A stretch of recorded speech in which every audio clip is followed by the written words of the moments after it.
오늘 우리에게 주신 하나님 생명의 말씀은 구약성경 전도서와 신약성경 야고보서 마가복음 세 본문의 말씀입니다. 본문의 양이 좀 많아서 주보에 보시면 2면의 전도서 말씀을 또 3면 중간에 야고보서와 마가복음의 말씀을 수록해 놓았습니다. 성경은 각각 페이지를 참고하시면 되겠습니다. 먼저 전도서 5장 10절에서 20절까지의 말씀을 한 절씩 저와 나누어 교독하겠습니다. 제가 먼저 10절을 읽습니다. 은을 사랑하는 자는 은으로 만족하지 못하고 풍요를 사랑하는 자는 소득으로 만족하지 아니하나니 이것도 헛되도다.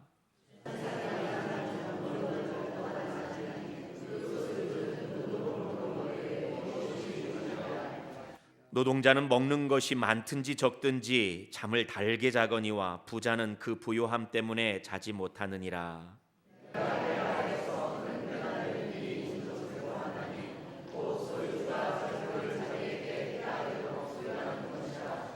그 재물이 재난을 당할 때 없어지나니 비록 아들은 낳았으나 그 손에 아무것도 없느니라.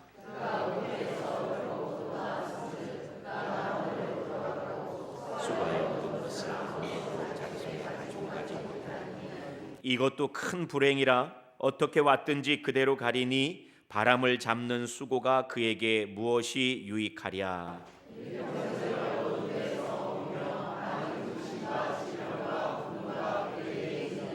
사람이 하나님께서 그에게 주신 바 그 일 평생에 먹고 마시며 해 아래서 하는 모든 수고 중에서 낙을 보는 것이 선하고 아름다움을 내가 보았나니 그것이 그의 몫이로다.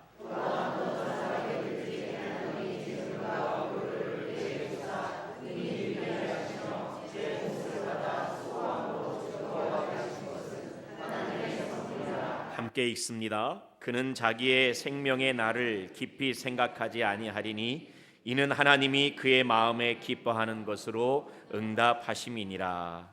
아멘. 야고보서 1장 9절 10절의 말씀, 짧은 말씀입니다. 우리 한 목소리로 같이 읽겠습니다.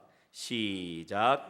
낮은 형제는 자기의 높음을 자랑하고 부한 자는 자기의 낮아짐을 자랑할지니 이는 그가 풀의 꽃과 같이 지나감이라. 아멘. 마가복음 10장 21절 22절 말씀도 우리 한 목소리로 같이 읽읍시다. 시작. 예수께서 그를 보시고 사랑하사 이르시되 내게 아직도 한 가지 부족한 것이 있으니 가서 내게 있는 것을 다 팔아 가난한 자들에게 주라. 그리하면 하늘에서 보화가 내게 있으리라. 그리고 와서 나를 따르라 하시니 그 사람은 재물이 많은 고로 이 말씀으로 인하여 슬픈 기색을 띠고 근심하며 가니라. 아멘.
귀한 찬양 감사합니다.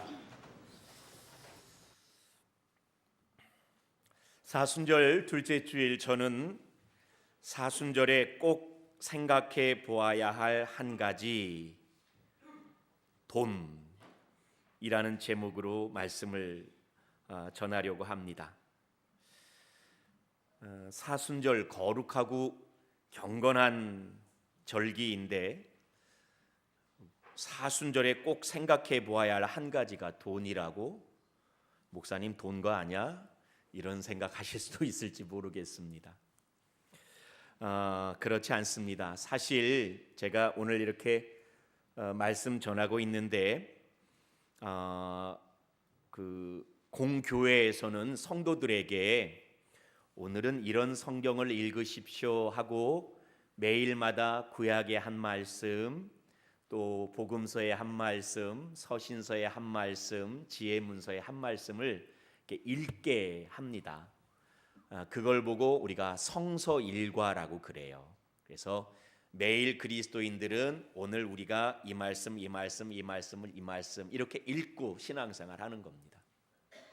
그리고 주일에는 그 성서일과에 맞추어서 설교자가 막 임의대로 아무런 본문을 정해서 설교하는 것이 아니라 그 성서일과에 맞추어서 설교를 하는 게 원래입니다. 그런데 이제 교회적 상황, 목회적 특별한 상황 때문에 꼭 그렇게 일과에 맞추어서 설교를 하고 있지는 못합니다. 그런데 오늘 저는 성서 일과, 그러니까는 공교회가 사순절 둘째 주일날은 이 말씀을 가지고 설교해야 합니다라고 올해 우리 교단의 성서 일과의 말씀의 본문들을 읽은 거예요. 그 세 본문이 뭐였냐면 오늘 우리가 읽었던 전도서 5장 10절에서 20절, 그리고 야고보서 1장 2절에서 11절, 마가복음 10장 17절에서 31절 말씀입니다.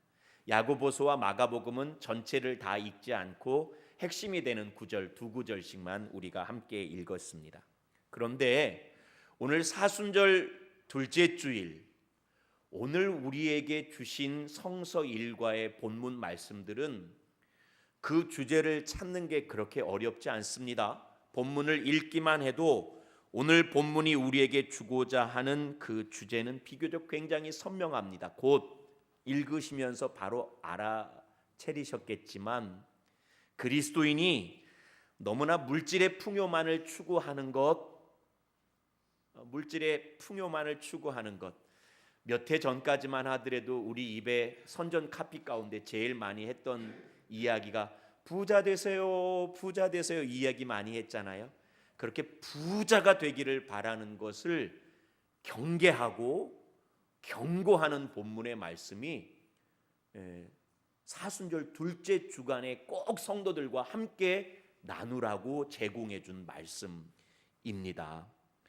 제가 그래서 조금 자극적으로 성도님들 느끼셨을지 모르겠지만 일부러 설교 제목에 물질의 풍요 이와 같이 조금 이렇게 사용하지 않고 일부러 더 자극적으로 돈이라는 말을 썼어요. 그래서 좀 거칠게 표현하면 예수 믿고 사는 저희들은 너무나 돈하면서 살지 맙시다. 이 말씀이 오늘 사순절 둘째 주일 우리에게 주신 성서 일과의 본문 말씀입니다. 고민하게 되는 거예요. 왜 사순절기에, 거룩하고 경건한 절기에, 예수님 생각하고 그 십자가 바라보아야 할 절기에 이처럼 돈에 대한 주제의 말씀을 마주하게 할까? 이유가 있습니다. 왜냐면요, 그 대답을 우리가 금세 알 수 있는 성경 구절이 하나 있는데 빌립보서 3장 18절 19절 말씀이에요. 우리 스크린 한번 보실까요? 사도 바울이 빌립보 교회에 보내는 편지에 이렇게 씁니다. 제가 한번 읽어볼게요. 내가 여러 번 너희에게 말하였거니와 이제도 눈물을 흘리며 말하노니 여러 사람들이 그리스도의 무엇으로 행한다고 써 있어요. 십자가의 원수로 행한다. 그러니까는 십자가를 생각해야 할 이때에 십자가의 원수로 행하는 사람들을 성경은 기록하고 있어요. 그들이 누구냐면 19절 말씀 보니까 이렇게 기록되어 있습니다. 그들의 마침은 멸망이고 그들의 하나님은 뭐라고요? 배. 통통거리는 배가 아니라 요 배. 그들의 신은 배요. 그 영광은 그들의 부끄러움에 있고 땅의 일을 생각하는 자라.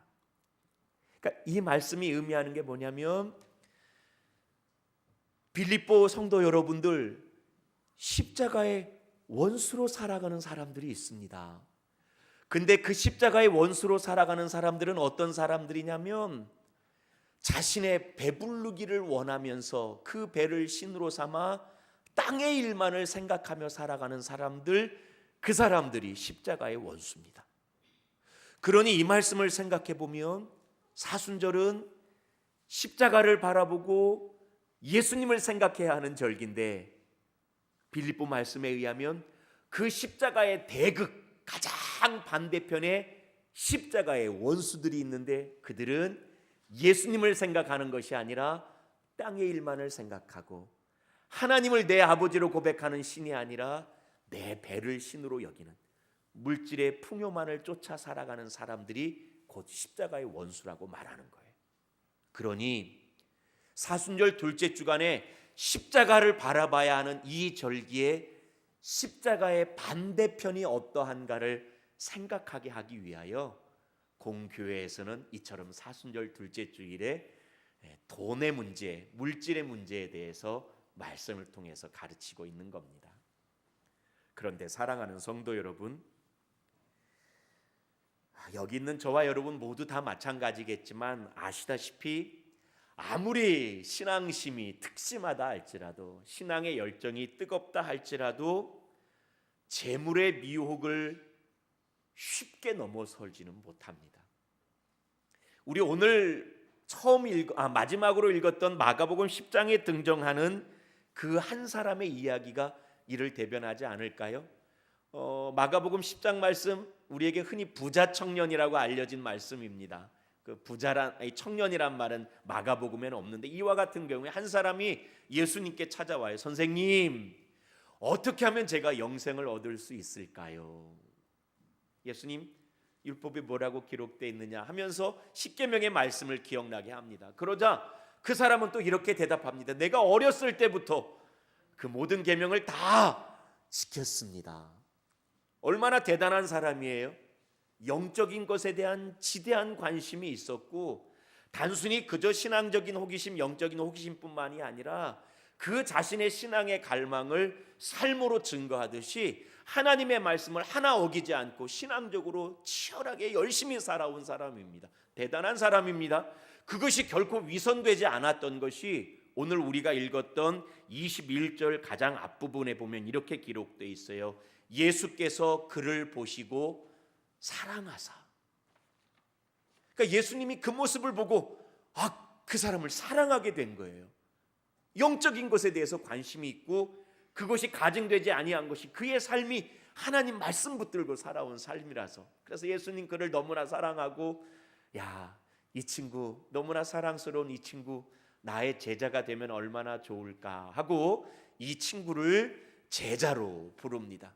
제자로 부르실 때에 예수님 이렇게 단 한 가지 조건만을 제안을 하셔요. 내가 보니까 너가 재물이 참 많구나. 그런데 너가 가지고 있는 재물을 다 나누어서 가난한 사람들에게 좀 주고 너는 나를 따라왔으면 좋겠다. 그런데 참으로 안타깝게도 그 이야기의 결말은 이와 같습니다. 마가복음 10장 22절 말씀 같이 한번 읽어볼까요? 스크린 보시고 같이 한번 읽어보실까요? 시작.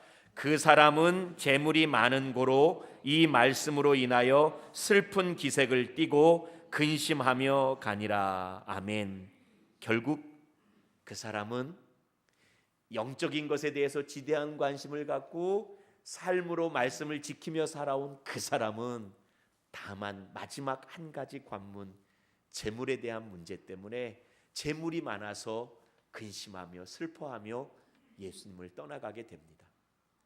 이런 사람도 그러할진데 하물며 저와 여러분이겠습니까? 우리는 아직까지도 사실 영적인 것에 대한 관심보다도 세속적인 것에 대한 미련 못 버리고 살지 않습니까?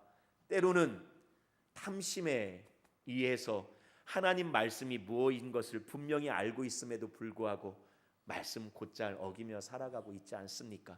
그러니 우리에게도 여전히 재물의 문제는 어려운 문제입니다. 그래서 사순절 둘째 주일 오늘 저는 전도서 기자와 야고보서 기자가 전하는 그리스도인으로서 물질에 대한 가치관을 어떻게 세워야 할까라는 문제를 우리 성도님들에게 좀 잠시 전하려고 합니다. 여러분 경성하여서 좀 관심을 가지고 잘 들었으면 좋겠습니다. 먼저 전도서 말씀 먼저 볼까요?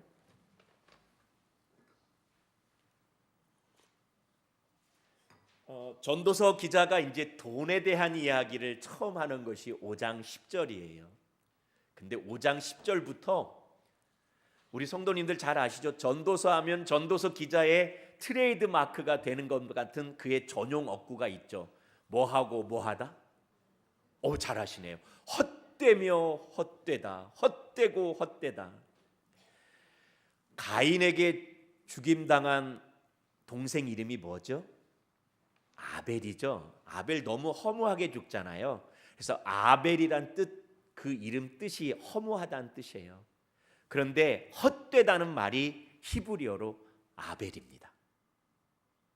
그런데 5장 10절 말씀 보면 전도서 기자의 트레이드 마크 헛되다는 말이 돈 이야기 처음 꺼내자부터 나와요.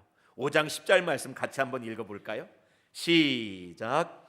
은을 사랑하는 자는 은으로 만족하지 못하고 풍요를 사랑하는 자는 소득으로 만족하지 아니하나니 이것도 헛되도다.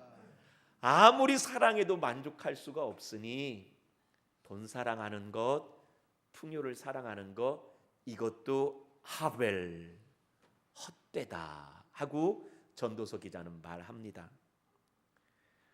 지금 저를 바라보는 시선들이 썩 좋지 않습니다. 아무리 헛되더라도 좀 많았으면 좋겠습니다. 이런 눈빛인 것 같아요. 그런데 전도서 기자는 그렇게 얘기해요. 그런데 그 정도에서 끝나는 게 아니에요. 방금 우리가 읽었던 5장 10절부터 사실은 6장 2절까지 돈에 대한 이야기를 전도서 기자가 계속 많이 하는데 여기에 보면 또 하나 독특한 표현을 합니다. 좀 히브리어로 제가 일부러 좀 발음을 하자면 라아 흘라라는 표현이 3번 나와요. 근데 라하 흘라라는 말이 뭐냐면 라란 말하고 흘라란 말은 둘 다 나쁘다라는 말의 어원이 되는 두 단어를 붙여놓은 거예요. 나쁘고 나쁘다, 기막히고 기막히다. 우리식으로 가장 좀 적절하게 표현하면 기막힐 노릇이다 하면서 이야기를 하는데 제가 왜 이 부분을 강조하냐면 라하 흘라 이 표현은 성경에 아무데도 안 나와요. 오직 전도서에만 나오고 그 가운데 오늘 본문에만 등장하는 거예요. 근데 뭐가 기막힐 노릇이냐면 먼저 13절 보시면 여러분 주보를 보셔도 좋겠네요.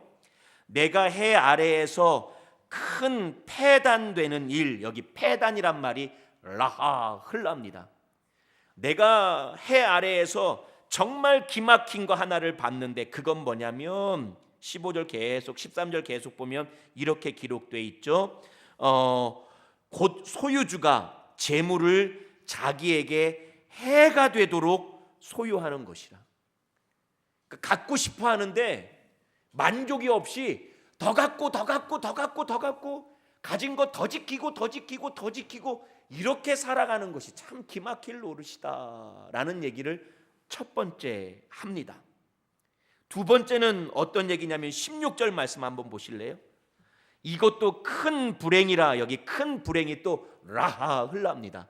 그런데 그게 어떤 불행이냐면 그 위에 있는 14절 15절 말씀 보니까 더 갖고 더 갖고 더 갖고 더 갖고 더 갖고 자기에게 해가 되고 짐이 될 때까지 더 가지려고 했는데 결국은 참 기막힐 노릇이 갈 때는 하나도 못 가지고 가더라. 이게 라흘라입니다.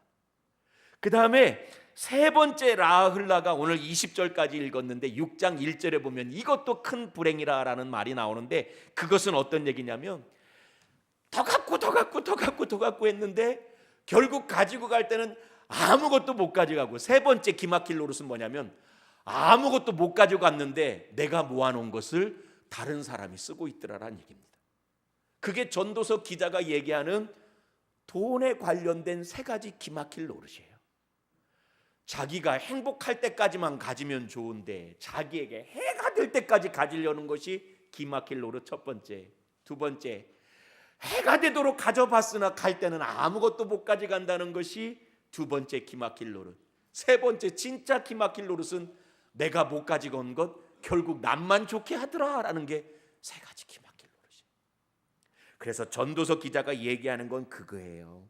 결국 인생을 살아가면서 재물을 목적으로 삼다가 기막힌 노릇을 보며 결국 인생을 헛되게 살아가지 말고, 돈 하면서 돈을 목적으로 삼다가 라하 흘라 기막힐 노릇만 눈으로 보다가 인생 하벨 헛되게 마치지 말고 어떻게 살아야 되냐면 하고 가르쳐 주는 것이 전도서 5장 18절 19절 말씀입니다. 이 말씀은 우리 전도서 기자가 돈에 대해서 우리에게 가르쳐 주신 지혜니까 같이 한번 읽어볼까요? 큰 소리로 한번 읽어봅시다. 시작. 사람이 하나님께서 그에게 주신 바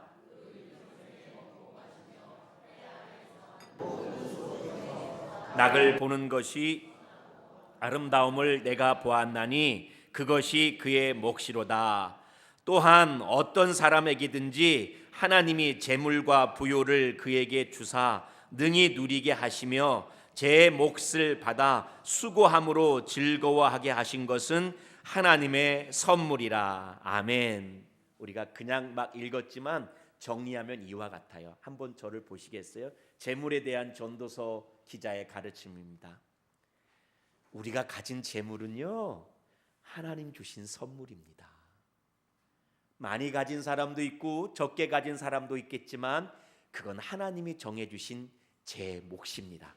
그러니 우리가 가진 재물 하나님이 주신 것이니 감사하고 각자에게 몫에 따라 주셨으니 만족할 줄 알아야 합니다.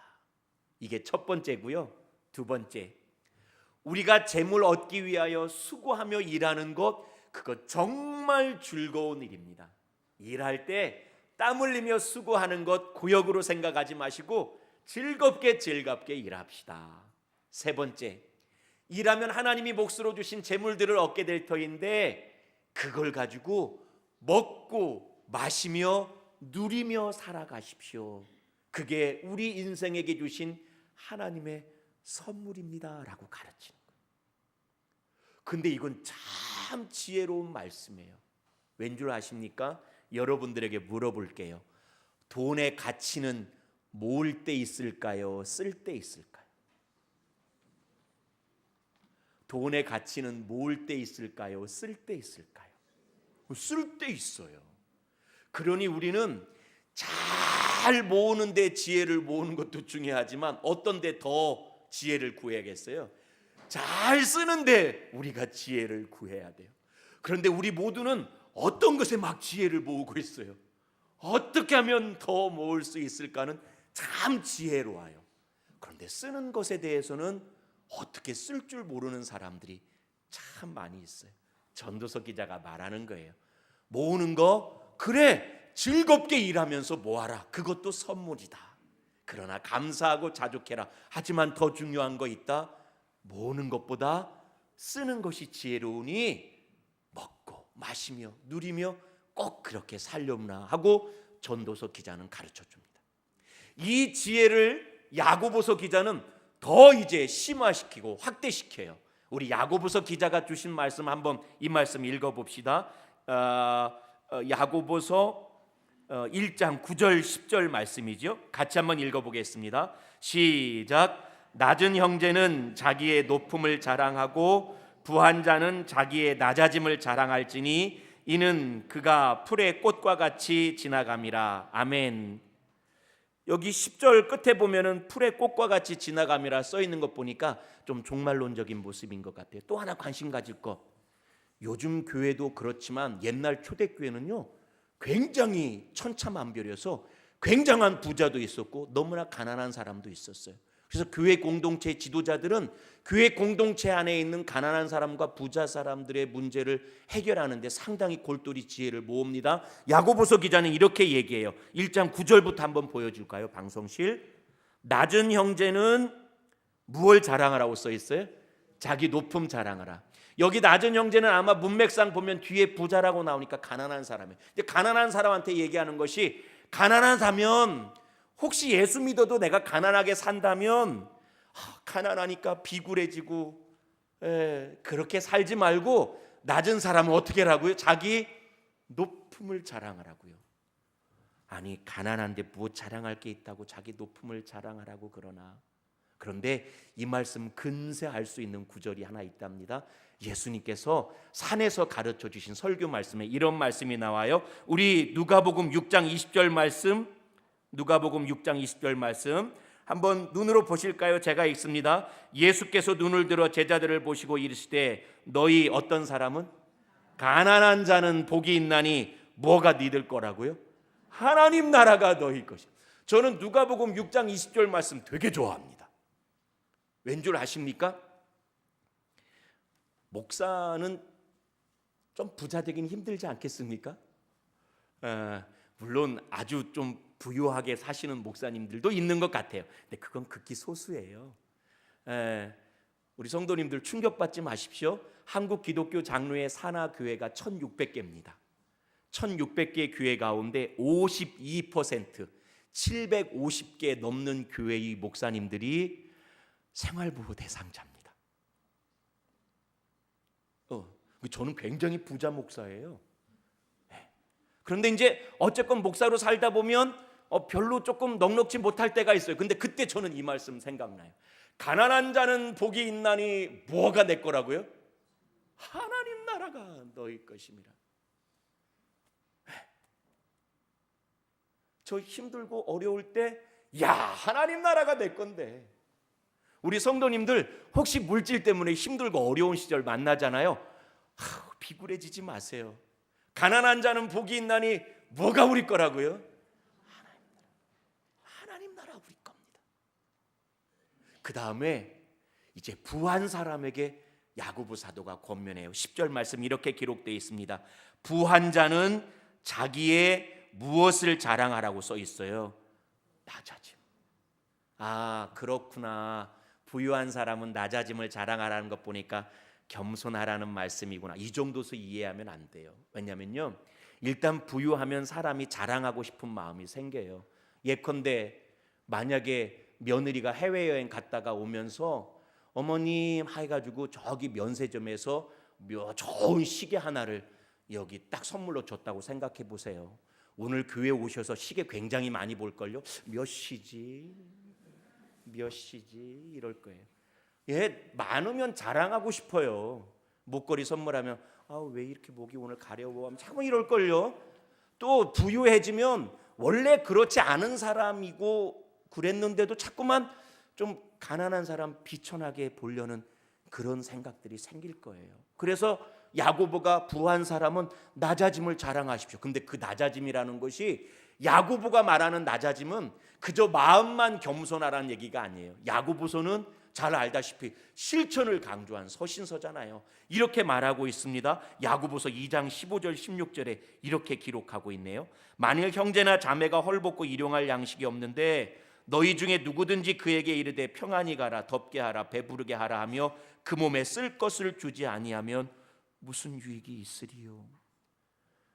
교회 안에 부자 형제 여러분, 가난한 사람들이 헐벗고 굶주리고 잠 못 자고 있는데 그들에게 가서 입으세요, 먹으세요, 편히 잠드세요 말로만 하면 그게 무슨 유익이 있겠습니까? 부유한 사람들이여, 낮아짐을 자랑하기 위해서 그들에게 당신 것 좀 나누세요. 하나님 주신 것 아닙니까? 또 한 가지 강조하고 있는 게 있어요. 야고보서 5장 1절에서 4절까지 보면 이렇게 기록되어 있습니다. 제가 빨리 읽을게요. 들으라 부한 자들아, 너희에게 임할 고생으로 말미암아 울고 통곡하라. 너희 재물은 썩었고 너희 옷은 좀 먹었으며 너희 금과 은은 녹이 쓸었으니 이 녹이 너희에게 증거가 되며 불같이 너희 살을 먹으리라. 너희가 말세에 재물을 쌓았도다. 보라, 너희 밭에서 추수한 품꾼에게 주지 아니한 싹시 소리 지르며 그 추수한 자의 우는 소리가 만군의 주의 귀에 들렸느니라. 부자 사람들, 당신 밑에 일하는 사람들 있잖아요. 그 사람들에게 싹 주기로 약속했으면 정확한 액수를 정확한 날짜에 꼭 주세요. 부자 사람 당신이 돈 아끼다가 가난한 사람들 거 줄 거 제 날짜 제 금액 안 주면 그들의 부르짖음이 하나님 귀에 들릴 겁니다. 그게 부유한 사람의 낮아짐입니다. 약속한 재정의 문제에 대해서 성실하게 이행하는 것, 또 더불어 살아가는 사람들 가운데 힘들고 어려운 사람들 말로만 마음으로만이 아니라 하나님 주신 재물을 기꺼이 나누는 것, 그게 부한 자의 낮아짐을 자랑하는 방법입니다. 돈 얘기 오늘 참 많이 하네요. 전도서 기자와 야고보서 기자의 말씀을 합하면 이와 같습니다. 예수 믿는다면, 하나님 백성이라면 너무 돈돈하지 맙시다. 열심히 즐겁게 일합시다. 그러면 하나님이 우리에게 선물로 우리 몫을 주실 겁니다. 그러므로 감사하고 자족합시다. 두 번째, 모으는 것보다 쓰는 게 중요합니다. 모으면서 불행하게 살지 말고 잘 써서 행복하게 사십시오. 먹고 마시며 누리며 살아가십시오. 하지만 혹한 물질이 없을 때라도 비굴해지지 마십시오. 하나님 나라가 우리 겁니다. 높음을 자랑하십시오. 하나님이 많은 선물을 주셔서 많이 갖고 있다면 그것 때문에 자랑 삼거나 남 함부로 여기지 마시고 당신이 이행해야 할 재정적인 약속들 성실히 수행하시고 특별히 더불어 살아가는 사람들 나누며 베풀며 살아가십시오. 이게 믿는 사람이 살아가야 할 물질의 가치관입니다 하고 성경은 우리에게 가르쳐 주는 것입니다. 우리 꼭 이렇게 살아갑시다. 말씀 맺으며 우리 다 아는 이야기 하나 하려고요. 톨스토이라는 대문호 아시죠? 러시아의 대문호. 그는 많은 단편 소설을 썼는데 그가 쓴 단편 소설 가운데 제일 유명한 게 사람에겐 얼마만큼의 땅이 필요한가라는 단편 소설이잖아요. 그 소설 이야기 대략적으로는 기억하시죠? 바흠이라는 인물이 주인공인데요. 욕심이 많은 사람이에요. 어떻게든 일어서 보려고 하다가 어느 지역에 다다르는데 그 지역은 참 독특해요. 자기가 걸음으로 걷는 것이 자기 땅 되는 거예요. 촌장에게 가서 내가 땅이 좀 필요합니다. 예, 쓰십시오. 얼만큼 쓰면 될까요? 당신이 오늘 해가 뜰 때부터 해가 지기 전까지 돌아온 것이 당신 땅입니다. 마음껏 쓰십시오. 아이, 그런 동네가 있으면 좋겠어요. 그래서 그 바움이라는 사람이 욕심이 생겨서 해가 뜨니까 요이 땡 하고 막 뛰는 거예요. 걷지도 않아 뛰는 거예요. 쉬려다가 아니야, 조금만 더 뛰면 저기도 내 땅, 조금만 더 뛰면 저기가 내 땅. 해가 질 때까지 한 번 쉬지도 않고 열심히 뛰어서 결국 촌장에게 왔어요. 촌장이 아이고 축하합니다. 당신이 오늘 하루 종일 뛰면서 경계석을 놓은 자리가 다 당신 땅입니다. 그러자 바움이 좋아하지도 못하고 너무나 숨이 차서 그 자리에서 피를 토하고 죽었대요. 그래가지고 결국 그 종이 바움을 위해서 얼마만큼의 땅을 했냐면 바움의 키만큼 땅 조금 파가지고 관 묻었대요. 그만큼이 바움에게 필요한 땅이었던 겁니다. 이 이야기 들으면서 공감이 돼요. 에이, 어리석은 사람 하지만 나도 사실 바움하고 크게 다르지 않은 것 같아요. 더 얻어야지, 더 모아야지. 하지만 오늘 말씀을 받았으니 우리식으로 한번 바꿔봅시다. 우리가 바움이라면 어떻게 할까요? 이제 뛰는 자리에서 조금 멈춰 서십시오. 멈춰 서시고 내 주변에 보이는 땅을 감사함으로 받고 거기서 열심히 땀 흘리며 땀을 일구어 갑시다. 거기에서 하나님 선물로 주신 귀한 작물들을 보며 하나님께 감사하고 그거 마음껏 먹고 누리며 행복하게 살아갑시다. 하지만 더불어 살아가는 주변을 살피면서 혹시 땅을 조금밖에 갖지 못한 사람들, 혹시 몸이 불편해서 농사짓지 못한 사람 있으면 네 건 네 거, 내 건 내 거 하지 마시고 내 것 좀 나누어 먹읍시다. 이것 좀 나누어 가집시다 하면서 베풀며 살아갑시다. 그게 오늘 하나님께서 우리에게 주시는 지혜의 말씀인 줄로 압니다. 말씀 맺으면서 한 가지 사정만 더 붙이겠습니다. 미국 달러 보면은 뭐라고 쓰여 있는 것 아세요? 미국 달러 보면은 어느 달러든지 뒷면에 보시면 위에 영어로 뭐라고 써 있답니다. 거기 뭐라고 써 있냐면 In God we trust. 우리는 하나님을 믿습니다라는 말이 써 있어요. 1800년대에 한 사람이 의회에 탄원해가지고 그거 허락받아가지고 그 이후로 미국 달러에는 다 In God we trust. 우리는 하나님을 믿습니다 써 있어요. 근데 여러분들에게 물어볼게요. 달러를 쓰는 사람들 가운데 하나님을 믿을까요? 달러를 믿을까요? 달러 위에는 분명히 In God we trust라고 써 있는데 달러를 믿을까요? 하나님을 믿을까요? 사실 하나님과 재물의 문제는 늘 선택의 문제입니다. 예수님 우리에게 이렇게 말씀해 주신 적이 있어요. 하나님과 재물을 겸하여 섬길 수 없느니라. 사랑하는 성도 여러분, 돈의 유혹이 밀려올 때 알뜰하게 살뜰하게 그거 물리치시고 하나님 믿으시기 바랍니다. 돈이 없어서 힘들고 어려울 때 그때에도 알뜰하게 살뜰하게 그 시험을 이겨내고 하나님을 끝까지 신뢰하시기 바랍니다. 하나님을 신뢰하고 주신 선물 행복하게 누리며 베풀며 나누며 살아가는 우리 사랑하는 성도님들 되시기를 사순절 둘째 주일에 십자가의 원수가 아니라 십자가의 종으로 그늘 아래에서 살아가시는 우리 성도님들 되시기를 주님의 이름으로 간절히 축복합니다. 오늘 말씀이 길었습니다만 혹시 말씀 듣는 가운데